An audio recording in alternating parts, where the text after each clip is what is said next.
नमस्कार दोस्तों, phablet wonder में आपका बहुत बहुत स्वागत है।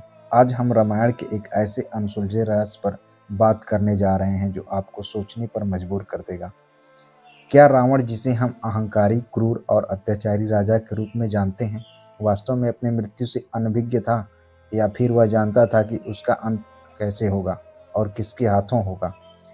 रामायण की कहानी में रावण का किरदार जितना नकारात्मक है, उतना ही वे शक्तिशाली और ज्ञानी भी था।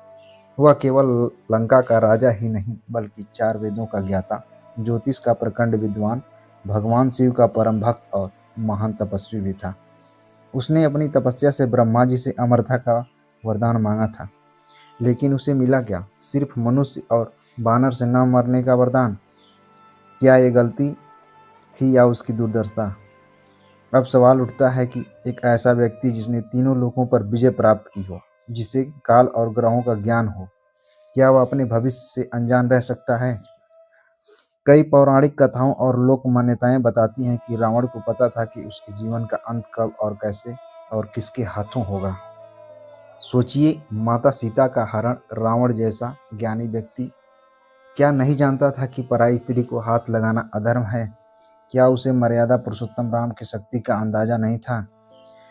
कुछ विद्वान का मानना है कि रावण भगवान विष्णु के हाथों मोक्ष प्राप्त करना चाहता था।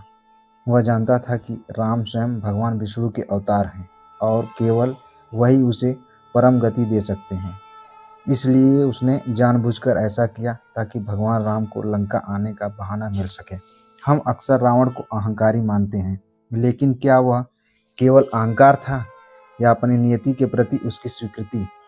जब विभीषण ने उसे बार बार समझाया, राम से युद्ध मत करो, वे भगवान हैं, तो रावण ने उसे क्यों अपमानित करके लंका से निकाल दिया? जब मंदोदरी ने उसे चेताया, तो रावण ने उसकी बातें क्यों अनसुनी कर दी? क्या यह इसलिए था क्योंकि रावण जानता था कि सब कुछ होना ही है? यह उसका अंतिम युद्ध है और इस युद्ध के बाद उसे मोक्ष मिलना निश्चित है। इस पूरे प्रकरण को समझने के लिए हम एक कदम पीछे जाना होगा।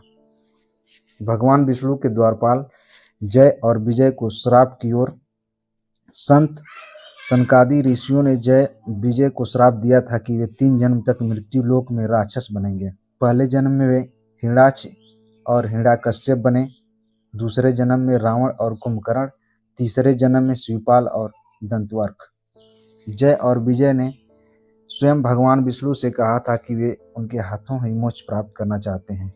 क्या यह संभव है कि रावण, जो जय का दूसरा अवतार था, इस बात से अनभिज्ञ रहा हो? बिल्कुल नहीं। उसे अपने पूर्व जन्म और अपने लक्ष्य का पूरा ज्ञान था। युद्ध के दौरान भी रावण को मनोस्थिति पर गौर करें। जब उसके सबसे प्रिय पुत्र इंद्रजीत की मृत्यु हुई, तब वह विचलित हुआ, लेकिन उसने युद्ध नहीं त्यागा। क्या वह जानता नहीं था कि सभी योद्धाओं और प्रियजनों की मृत्यु ही मोक्ष के करीब लाएगी? अंतिम युद्ध में जब रावण घायल होकर रथ से गिर गया, तब राम ने उसे 1 दिन का समय दिया और कहा, आज जाओ और कल फिर से युद्ध के लिए आना। सोचिए, ऐसा कौन सा शत्रु करता है? क्या यह राम की मर्यादा थी या रावण को अपनी नियति स्वीकार करने का अंतिम अवसर? रावण वापस लंका गया और अगले दिन पूरी तैयारी से लौटा। इसका मतलब है कि वह अपने अंत के लिए तैयार था। रावण के अंतिम क्षणों को याद करें। जब वह मृत्यु शैया पर पड़ा था, तब भगवान ने लक्ष्मण से कहा था कि वे रावण से नीति और धर्म का ज्ञान प्राप्त करें। लक्ष्मण ने रावण से के चरणों में बैठकर उससे ज्ञान मांगा। रावण ने लक्ष्मण को कई महत्वपूर्ण उपदेश दिए, जैसे शुभस्य शीघ्रम, शुभ का काम तुरंत करो, और अशुभस्य कालहरणम, अशुभ काम टालते रहो। क्या एक अहंकारी और अज्ञानी व्यक्ति मरने से पहले ज्ञान के मोती बिखेर सकता है? इस बात का स्पष्ट प्रमाण है कि रावण केवल एक योद्धा नहीं, बल्कि एक परम ज्ञानी भी था, जिसने अपनी नियति को स्वीकार किया था।